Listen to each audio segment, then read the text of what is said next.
authors. You're listening to the Kobo Writing Life podcast, where we bring you insights and inspiration for growing your self-publishing business. We're your hosts. I'm Rachel, Author Engagement Manager for Kobo Writing Life. And I'm Vanessa, Author Engagement Specialist for Kobo Writing Life. Today we spoke to bookstagrammer and social media strategist Jessica Rampersad, also known on socials as Jess Beyond the Pages. Jess is experienced in social media management, content creation, and editing, helping authors and brands elevate their online presence. She is passionate about storytelling, working with authors at every stage to amplify their voices and help them connect with audiences across platforms. Jess brought so much experience and insight to our conversation, giving us the behind-the-scenes info into what goes into social media campaigns. She was also able to give us perspective from the other side of things as a reader and bookstagrammer. If you're an author who's looking to up your social games or is intimidated by the ever-evolving social media landscape, Jess has so many great tips for you. We really hope you enjoy. We are joined today by Jessica Rampersad. Jessica, thank you so much for taking the time to chat with us today. Thank you so much. I'm so excited to be here. To start things off, can you tell us a little bit about yourself and about the work that you do with authors? For sure. So I'm Jessica. I'm a Toronto-based creator, and I've been on social media since 2014. My earlier years were much more like just for fun. I didn't really take it seriously. I didn't think I'd see a career in social media really. And I did a lot of travel and adventure and daily vlogs and cooking related content. And then over the years, I switched through multiple niches, and I've been a reader my entire life. I was the kid that would pretend I was sleeping, but I would be under the covers with my book. And when my cousins would have their birthday party, my sister and my cousins would be playing Super Smash Bros. And Kingdom Hearts, but I would be in the corner reading A Series of Unfortunate Events by Lemony Snicket. So I've been a reader my whole life, and I fell in and out of love with reading multiple times. And it was mostly because of school, because I felt guilty for reading for fun and I needed to focus on my schoolwork. But I always came back to reading towards the end of the semester. Like I read Twilight in high school, and then in university, I found Anna Todd and her After series, and that really opened me up to romance, contemporary romance. And between university and my master's program, I needed to figure out what master's I wanted to do. And I went to the University of Toronto for my undergrad. I double majored in criminology and sociology and got a certificate in global perspectives. But I didn't really want to pursue law or law enforcement or that type of career. So in between my undergrad and my master's, I discovered Lauren Asher. And I picked up her book Throttled, which is the first book in her Dirty Air series. It's a Formula One F1 sports romance. And the story opens up with the main character graduating with a bachelor's in communication. So I did a little research on this fictional character, and I decided I want to pursue communication. So I did a master's in professional communication at Royal Roads in Victoria, BC. And Lauren Asher really inspired me to create my book talk and my Bookstagram account. And through that, I really learned about ARC reading, alpha beta reading, the behind the scenes of publishing and the social side. So I did a lot of that. And I even had the opportunity to work at a romance publishing company where I did social media management, and I created content for their TikTok and Instagram channels. And then I created my author services business towards the end of my master's. And so I've been offering author services ever since then. That's amazing. You basically covered our first three questions. So that's perfect. I love talking to other people who were like childhood readers. It's good to know that we are still out there. But to just kind of go towards your work a little bit, you work a lot with indie authors. So what are some unique marketing challenges that they are faced with compared to more traditional published authors, would you say? So for traditional publishers, I feel that sometimes the publishers help with marketing and they provide materials such as graphics and opportunities. However, for indie publishing, you're kind of a one-man show. You have to do everything from writing the book to marketing yourself. So that's where someone like me would come in, where I would help to take care of the social media side of publishing while you focus on your writing. And I definitely think there are a lot of opportunities through indie publishing that traditional publishing may not touch on, because indie publishing, I feel like we're closer with our readers in a sense. I would have to agree. I love that the distance between an indie author and their readership seems to be so much closer in so many instances than that of a trad publisher, because you do have like the author, the publisher, and then the reader, whereas in a lot of cases with indie authors, there is no middleman, so to speak. There is the author and the readers. For sure. And I feel like I've experienced this too on the influencer side when I have applied for PR opportunities through indie publishing, like through indie authors. They have a lot more say when it comes to PR and like ARCs. But for traditional publishing, I mean, I've been rejected by traditional publishers for ARCs before. And of course, I don't take it personally. Like they have so many ARCs that they can send out, right? But I definitely think through indie publishing, like authors, they have more leeway and they have the ability to give out more ARCs. So I do see the difference there as well. One thing I kind of want to touch on, going off script for a second, you started in social media as kind of the influencer side. At what point did you say, you know what, I can take the skills that I've learned through this and through working for a publisher and start my own business helping authors? That's a great question. I really think I was in the book world in like 2020, 2021. And so that was when I did it more so for fun. And then when I had gotten the opportunity at the publishing company for the social media manager position, I really thought like I could turn my passion into a business and I can, go to work every day and love what I do. So I really think having that opportunity at the job really inspired me and sparked it in me. And then also when I went to do my master's in communication, I think that further built the confidence and the skills that I needed because a lot of the courses that I took, there are things that I apply to in my everyday life and skills that I apply to my current role as a PA and an author assistant. So I really think it came down to after having I think 2 or 3 years of voluntary experience for ARC reading, alpha beta reading, creating graphics for authors, I really took the voluntary work and then my educational experience and then my professional experience. And I felt like, yeah, I can do this. Also, not for nothing, but good for you for realizing that after a while, the voluntary work is work and working with authors and, again, the work is something that you should be compensated for. So good for you for realizing that because I find a lot of people don't. Thank you so much. I also have a question. What is the difference between alpha reading and beta reading? Yeah, for sure. So alpha reading, the way I see it is alpha reading is when you're given like the bare bones of the manuscript. For me, I had done an alpha reading for an author. I'm actually currently doing an alpha reading for an author called Jessie Elliott. And she is sending me chapters at a time. So she'll send me like one chapter, I'll read through it and provide feedback and then send it back. And then beta reading, I feel like that's more when the manuscript is a bit more written, it's like the full document that's sent over, and then beta readers, they give their feedback as well. But I think alpha reading it's much more like earlier on in the stage. Do you find you have to approach an alpha read and a beta read from a different perspective? Like, are you putting on more of an editorial cap for one versus like reading a book as a reader? Or do you find it's kind of the same process to like no matter where an author is? There's a similar process, but I do feel that alpha reading, since it's like the bare bones, there are areas where I can like guess or like, predict and be like, I wonder if this will happen next, or if you don't touch on it, like feel free to.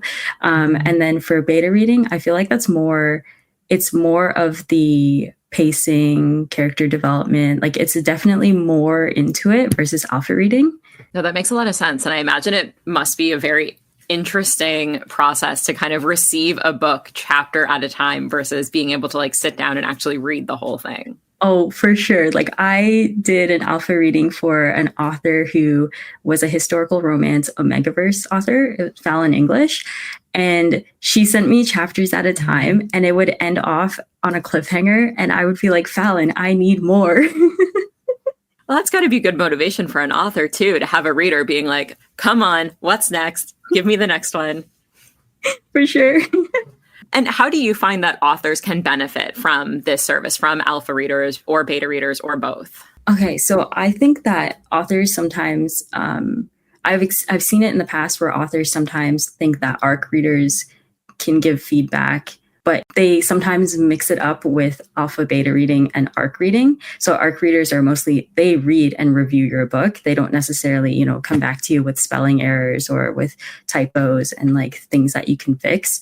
Whereas beta readers, they're more so the ones that give you that feedback.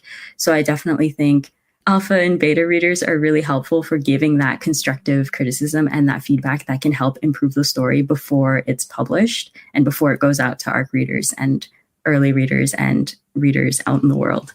And I think that's a really good point, that when you're sending out an ARC, usually it's towards the end of the publishing process. Like, you might be in the midst of copy edits, for example, or proofreading, but if one of your ARC readers finds a huge plot hole, it's probably a little bit late to fix it, which is when beta readers can be really handy earlier in the process. For sure.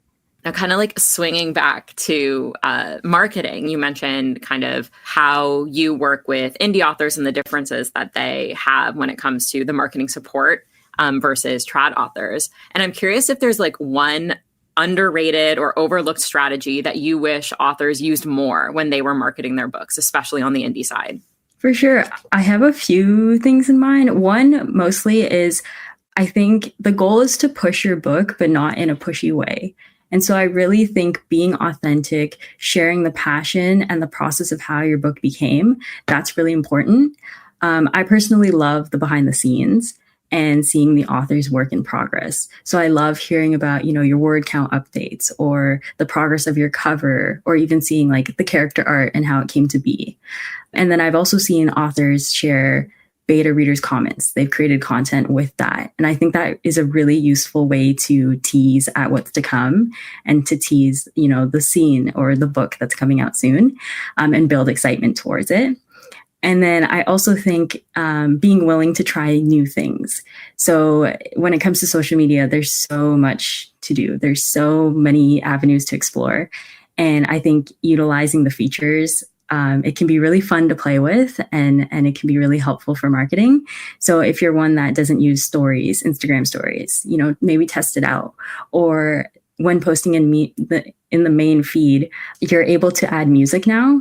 So play around with the music. Try adding a trendy song. Try adding a song that's from your book playlist. So get really creative with it. That's a good point, because social media is a very big place. And part of that is making TikToks and Reels, which is a feat all in its own, honestly. But for creating Reels and TikToks for authors, how do you tailor the content to fit each author's brand and audience? So whenever I work with an author, I always do an informal audit of what I see on their profile. So I go through, I see what kind of content they post. I look at their branding kit to see what types of fonts and colors they use. I look at what type of songs they use. I also ask them themselves, what is on your no play playlist? What songs do you not want to be used in content? What songs or artists do you really like to use? And then I also, if I'm doing social media management and also replying to comments, I'll ask them, okay, what type of emojis do you use? What emojis do you stay away from? Because I have one author who uses the hand heart emoji, but then I have another author who does not use that emoji. She uses the black heart.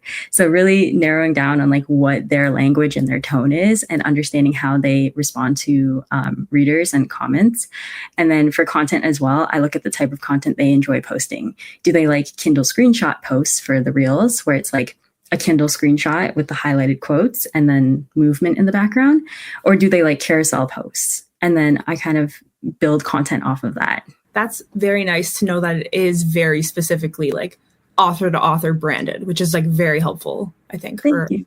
Authors they come in all shapes and sizes. So it's very good to have a straightforward social campaign. For sure. Yeah. I definitely, when I offered my services in the beginning, I had thought about building specific packages, but I realized that not every author fits every package, so you have to kind of talk to them one-on-one and understand what are your needs, how can I help, and then kind of build a package that's suitable for them and customize it to them. You mentioned author brand kits, and I'm curious if this is something that you see a lot of authors having, what it kind of entails, and why you think more authors should have them if they do not. For sure.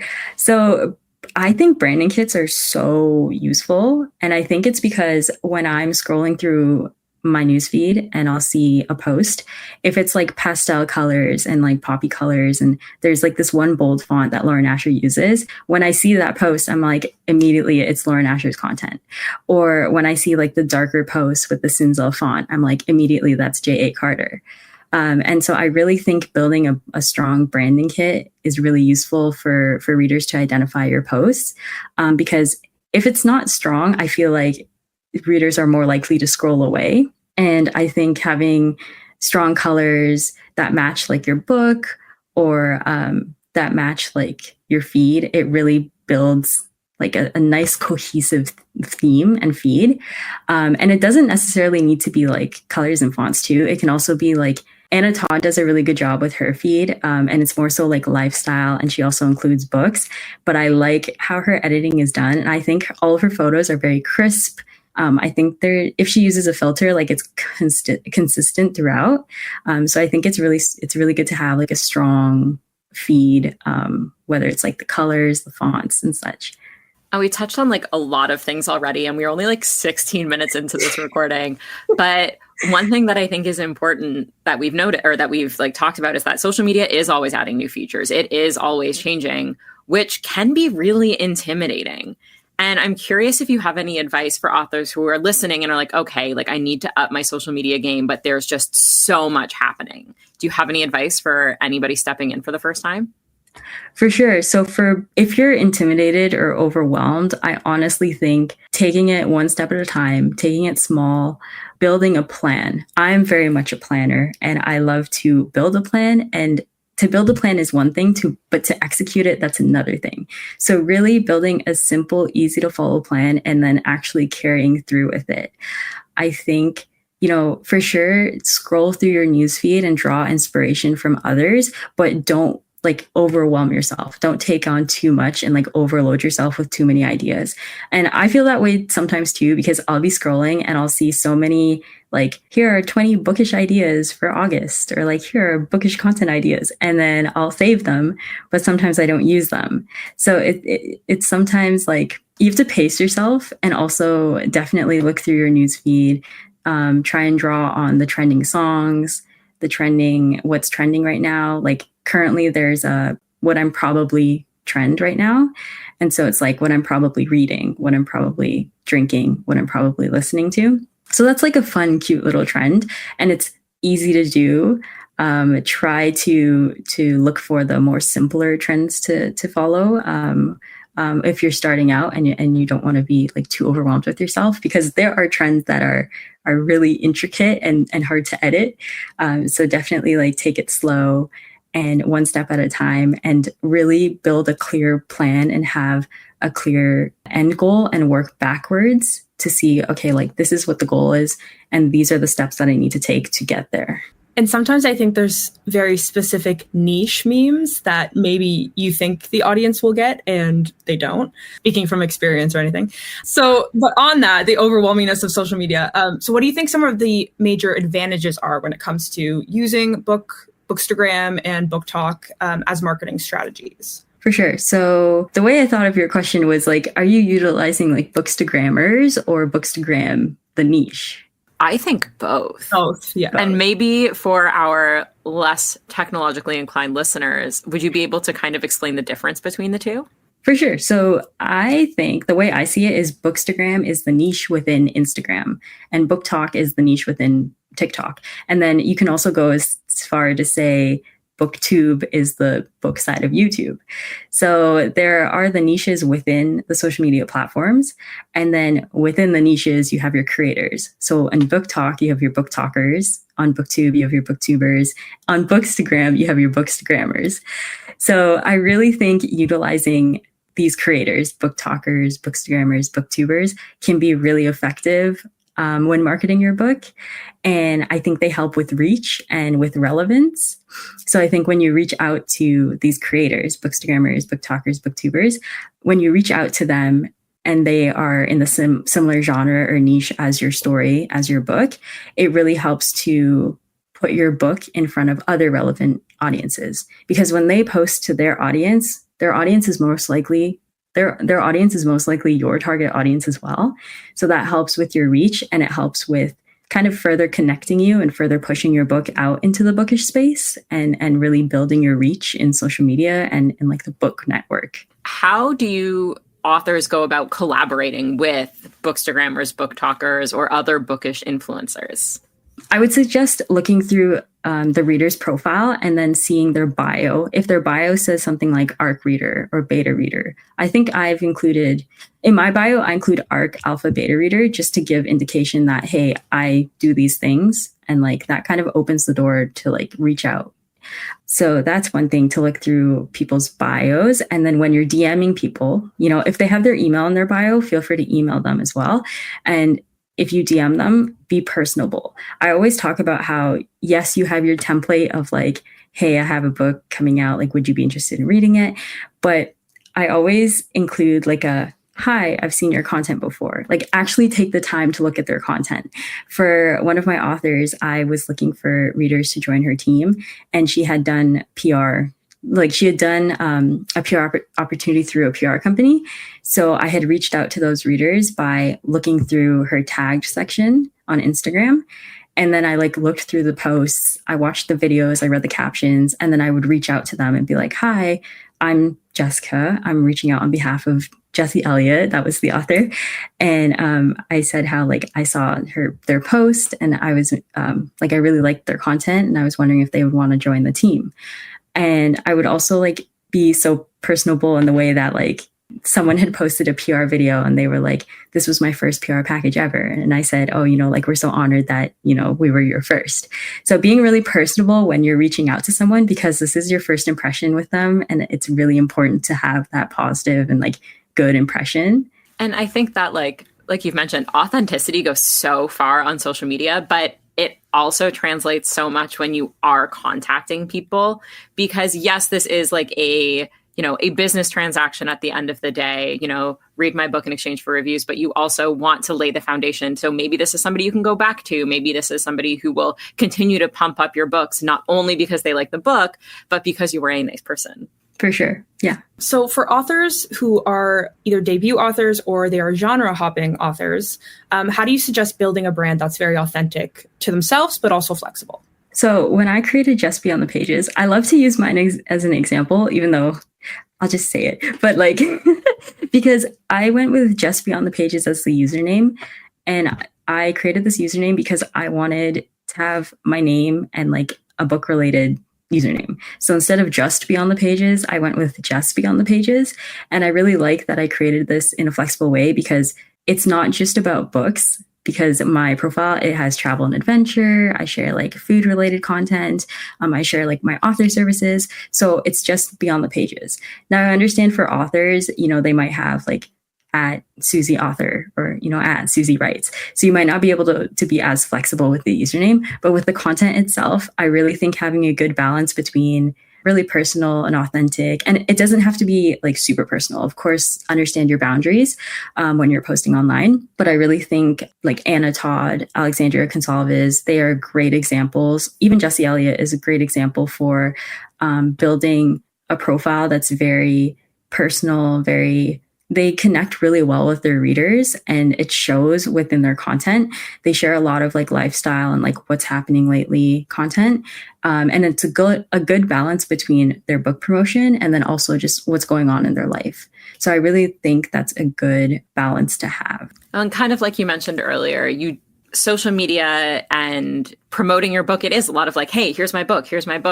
But it is the balance of, you don't want to be like, hey, buy my book every single post, because then it becomes repetitive. People will scroll through. So I think, like you mentioned, the balance is really nice. And I also like that you mentioned having boundaries, because just because social media is a window into everybody's life, you don't need to share everything. Some things can remain offline. For sure. And I'm curious if you've, like, you don't need to give examples, but if you've ever found it challenging when working with an author to strike that balance, if they don't want to share any of their personal life online, and how you would kind of fill those gaps. That's a good question. I did have an author recently talk to me about this, and she really struggled with, what to post. She really thought, I don't think anyone cares about me. I don't really know what to post. And you'd be surprised. It's interesting how much readers actually care. Like, we love learning about authors, and just like celebrities or actors, like we want to know more about you, or wrestlers, like we want to know more about you. So I think I spoke to her about it, and I talked to her and I gave her examples, and I said, well, you don't necessarily need to include everything. Like I gave her an example of sharing a reel of like a day in my life. And it was kind of like the whole setting up to write her book. And she has kids, she has like a family. And I was like, you don't need to share that part. You know, when you have like a 30-second reel, I'm sure there's a lot more that goes on in the day than that 30 seconds. So definitely like when you wake up, like you don't have to include in the video, like dropping your kids off to school. You can cut that part out and just go straight to like you pouring your coffee and then heading to your office. So there are moments that like you don't need to really include because it might not be relevant. In this case, like it wasn't relevant. And so it's good to like talk it out and build a script and then see like what are the key components that need to stay. And then what are things that are like not really necessary, not really relevant, like they don't need to be there. I think that's a great example and some like good insight. Like a day in the life doesn't necessarily have to include everything. Just like, you know, you're talking to your readers, so they want to see you write. They want to know what the writing process is like. So I think that's a great example. Thank you. Now, when we are talking to authors, whether it's on this podcast or one-on-one or going to conferences, we always hear how important newsletters are. Like outside of social media, or even more importantly than social media, newsletters are always the number one thing that everybody is talking about the importance of. So I was curious, do you have any advice for authors who are creating their newsletter for the first time or on maintaining their newsletter? It's funny because I was talking to an author about newsletters the other day, and she had mentioned that, yeah, like if social media was gone one day, she would just have her mailing list. And so like newsletters are very important and ways to create and maintain it. So I have one author who has a sign-up sheet whenever she goes to book events, and she'll just put it on her table and she'll be like, hey guys, like I have a newsletter. Feel free to sign up if you want to learn more about me or stay up to date with bookish content and like book updates from me. So that's one way. And then for creating newsletters, so I have experience because I create and manage newsletters for authors. So I have experience in MailChimp, MailerLite, and Flowdesk. I prefer Flowdesk because it's a lot more user-friendly. And if you're someone who really likes the stats of it and understanding the open rates and the click rates, Flowdesk has that. MailChimp and MailerLite, I think they have more features to that. But if you're not really like interested in that and you're more so just interested in sharing the content and having like a nice aesthetically pleasing newsletter, I would say Flowdesk. And then when actually creating a newsletter, I think it's really important to have like a thoughtful newsletter, because when you send out these emails, like you don't have that much time with the reader and you don't want to make it too long. You don't want to make it too short. Like you want to be intentional with the content that you include. So I always include like an introduction, and then I have 3 or 4 main points to the newsletter and then a conclusion, and I'll include call to actions throughout.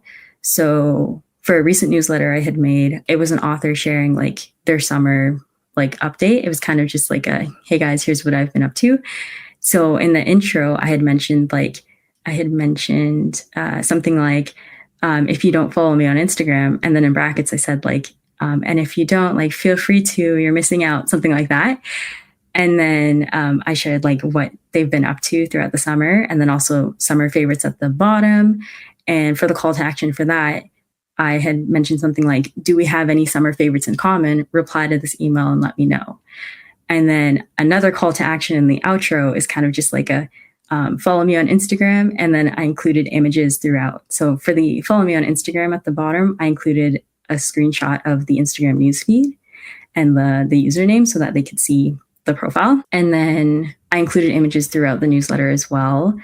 And then newsletter swaps are also very effective as well. And so newsletter swaps are when, you know, A author reaches out to B author and says like, hey, would you be interested in featuring my book in your newsletter? And I'll feature yours and mine.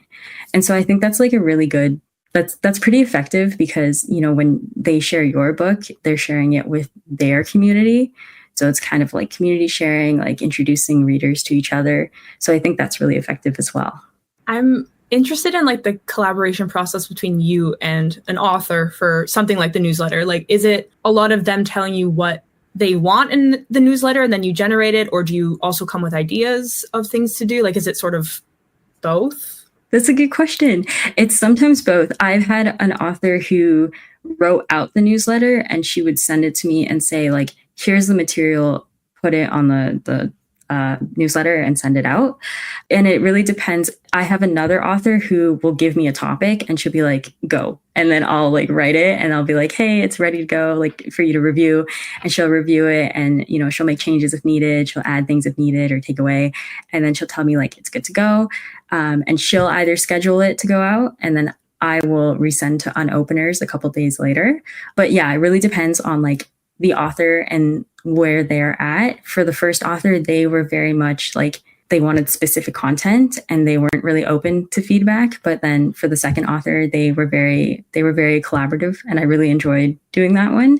So I definitely like the collaborative aspect of it and being able to come with ideas, because as a reader myself, like I have so many ideas to share too. And especially when I'm like scrolling through, I'll like see something and I'll send it to my author and be like, oh, we should do this, or like, this sounds interesting. So.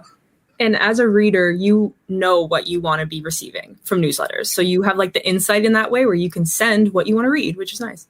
For sure. Because I've also subscribed to newsletters and there was one newsletter that was very long, that like in my opinion, and I feel like, okay, this is something that I wouldn't do. So it's kind of like something that I'm able to learn from others and be able to apply to my work. And when it comes to that content, what are you as a reader looking for? Is there anything that you see like yourself or readers of the newsletters you are sending responding to? One funny call to action that I didn't mention earlier, but that we got replies to, was including the poll feature. So in newsletters, you're able to include polls. And one of my authors had released an audiobook recently. And for my call to action, I had said like, what's your favorite phrase to hear in audiobook form? And I had like, good girl, like you're mine, all the spicy phrases. So that really got readers to reply. And I think just like being creative and having fun and having a good laugh, like that's the type of content that readers will reply to. Okay, I'm going to get a little bit nitty gritty here, but you mentioned call to action a handful of times. And so for any authors who are new to the newsletter space and are unfamiliar, can you kind of let us know what a call to action is and why they are so important when creating content? For sure. So the way I see a call to action is kind of just like a question or something that indicates a reply. So in a caption, whenever I'm posting, I always include a question in the caption. And so for instance, like for the probably trend that I mentioned earlier, I mentioned like in my question, I would say like, do we have any in common, or what are you probably doing right now? Something like that. It can be super simple. It can relate to the content. It can be something that doesn't really relate. Like for instance, if you're sharing a book that is Christmas related, you can share like, what do you want for Christmas? Like something like that. It's very simple, very, very effective, I would say, because when I include questions in my captions, like I do get responses, and then replying to them is so important. I really think to continue building the momentum and building the interaction and engagement, to do that would be to reply to comments and even ask a question when you're replying. I had posted something recently, for example, on my own profile, I had posted a work anniversary lunch that I went out to with Jesse Elliott. And in my caption, I had said something like, who or like, what is something that's inspiring you? And I had gotten a reply and someone said, oh, like my employees and my coworkers inspire me. And I said, like, where do you work? And then they had responded to that. So really building that conversation in the comment section, or even like in the newsletter when they reply, like keeping the conversation going is something that's like super important and like really fun. So shifting a little bit away from the marketing and branding portion of this, you also offer manuscript and editorial support. So can you tell us a little bit more about those services? For sure. So I offer alpha, beta, and proofreading. And how I do that is I usually ask the author to send me their Microsoft Word document. I do write up a proposal. I write up a contract. So there is like a format, like a formal process to it. And then when they send me their manuscript, I'll read through and I'll provide line comments. So I'll make comments all throughout the document. And then I also share either an extra document of notes, or I'll include the notes in the email. And then I talk about things like, my favorite lines, or if there are lines that sound awkward or a little hard to read, I'll point those out, and I'll suggest ways to revise it in the comment section. I'll say like, perhaps you could go with this, or like, feel free to disregard me. And I talk about things like, pacing, character development, character likability, things like that. I love alpha and beta reading, and sometimes I'll be mentioned in the copyright section, like at the bottom, it'll say like beta reading or alpha reading by Jessica Reader Rampersad. It makes me so happy to see my name there. And then sometimes my name even makes it into the acknowledgements, and that's always such a rewarding feeling. So I love the process of it, and like seeing it all come together and then being mentioned in the final product is just always so rewarding. This is maybe like a difficult question, and for that I apologize, but as somebody who has also read a lot of books in rougher stages, I'm curious how you balance giving constructive and positive feedback when it can be sometimes hard to find. Because sometimes, a book is great and you just want to gush about it, and then you have to find something constructive to say, but sometimes the opposite happens as well. So I'm curious kind of how you have honed your critical feedback skills throughout your career. Oh, that's such a good question. Oh my goodness. Oh, that's really good. Honestly, I'm stumped. Oh my goodness. That's really good. I really think there have been moments where I'll read, especially when I'm reading like chapter by chapter, I'll be reading it and I'm like, this is really good. Like, I can't see a way to expand it, but or to like revise it. Honestly, if that happens, then I usually read through it once more or twice if possible, and I'll see if I can find anything, or I'll like talk to the author themselves too and be like, this is how it's going. Like, do you have any things that you want me to like specifically look at, or do you have any questions, or was there any place that you thought you were stumped, and I'll like look over it again. So I'm very collaborative in that sense, and if I can't find something, which that's crazy, but that's amazing, I definitely will talk it out with the author.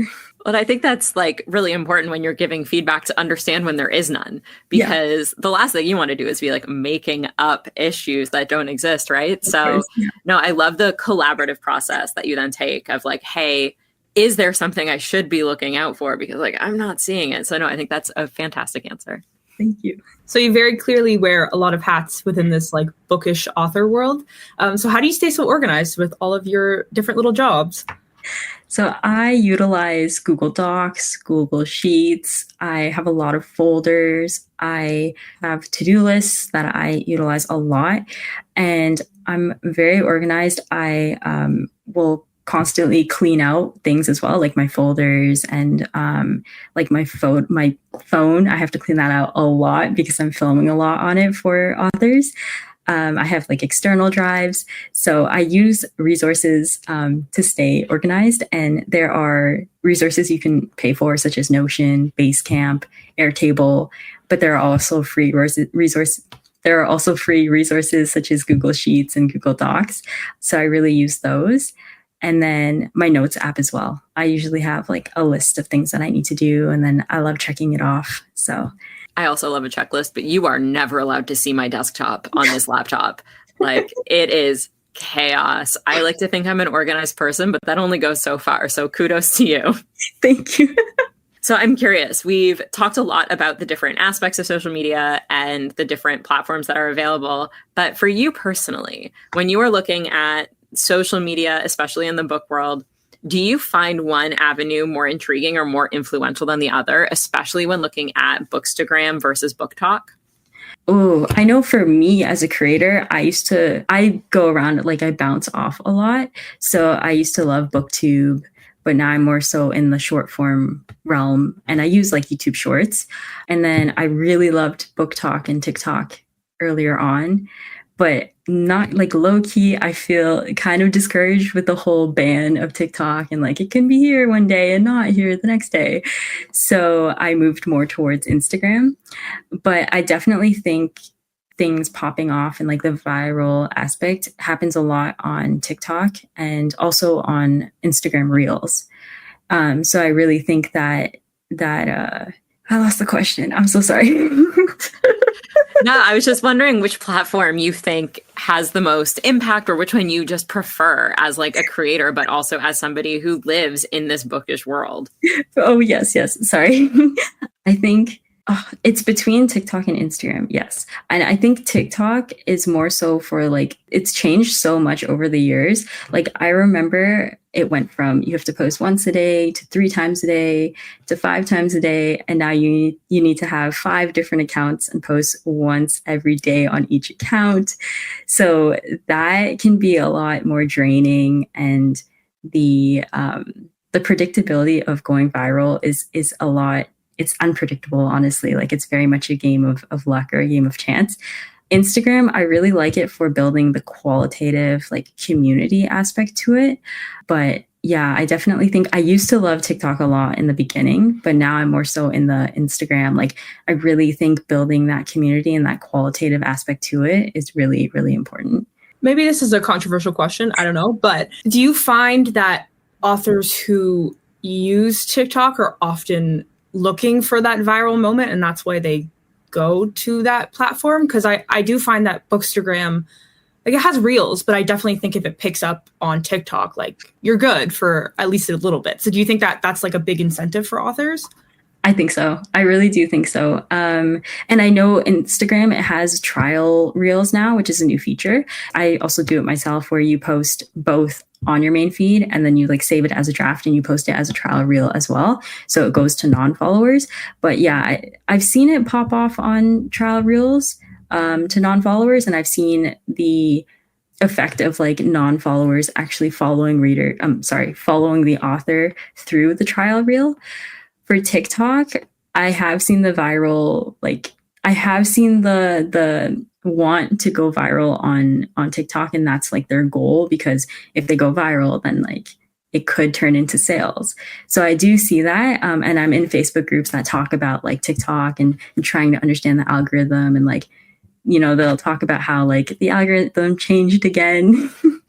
But no, I do see the idea of going viral as a goal for using TikTok for marketing your book. Well, and I think it's really good that you mentioned that it is so random, because even on this podcast, we have talked to authors who have gone like bananas viral on TikTok, and they're just like, I don't know why. Like the right reader at the right time picked up their book, made a TikTok, it fell into the right algorithm, and it worked. But it's so frequently completely out of the author's hands when something like that happens. So I think like cautioning against like reaching for that and only posting on the off chance you go viral is a good caution to have. Yeah. And I definitely think if that is your goal, also like think about the after aspect, you know, like once you go viral, how are you going to maintain that? How are you going to manage it? How are you going to continue building that momentum and building off of that?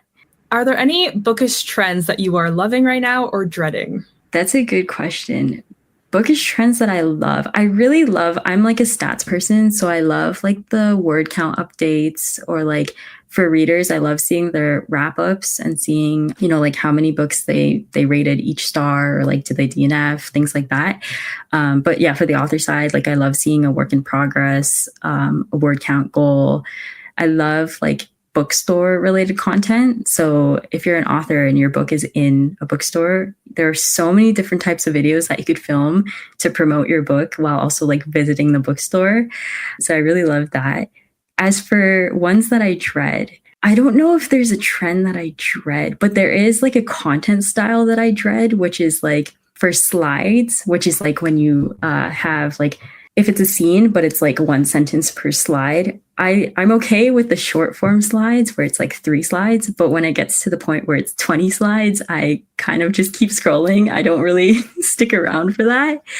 So that's what I would say for that. I think that's so fair. And I so agree with you. If I'm scrolling on like TikTok, especially, I'm not looking to read a novel over 20 slides. So I think you're so right for that. So like we mentioned, you wear so many hats, you do so many things. What's next for you? What are you working on right now? Well, I am still offering my author services and I have spots available. So if anyone's listening, they can learn more about me at Just Beyond the Pages on Instagram and TikTok. And I also have a website, www.justbeyondthepages.com.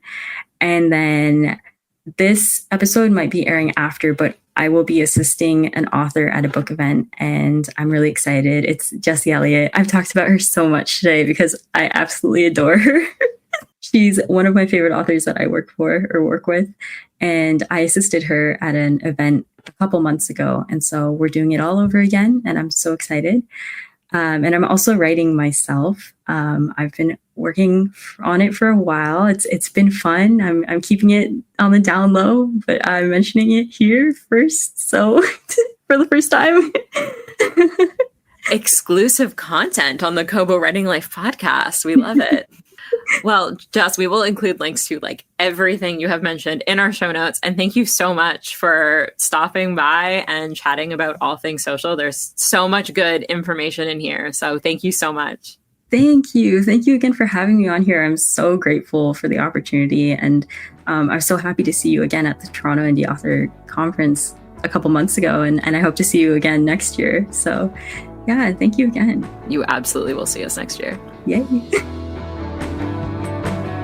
Thank you for listening to the Kobo Writing Life podcast. If you are interested in learning more about what Jess offers, we will include links to her website and socials in our show notes. If you are enjoying the podcast, please be sure to rate, review, and subscribe. And if you're looking for more tips on growing your self-publishing business, you can find us on socials. We are Kobo Writing Life on Facebook, Blue Sky, Instagram, and Threads. This episode was hosted by Vanessa Salemi and Rachel Wharton, with production by Terrence Abrahams. Editing is provided by Kelly Robotham. Our theme music is composed by Tearjerker, and a huge thanks to Jess for being our guest today. If you're ready to start your publishing journey, sign up today at kobo.com/writinglife. Until next time, happy writing.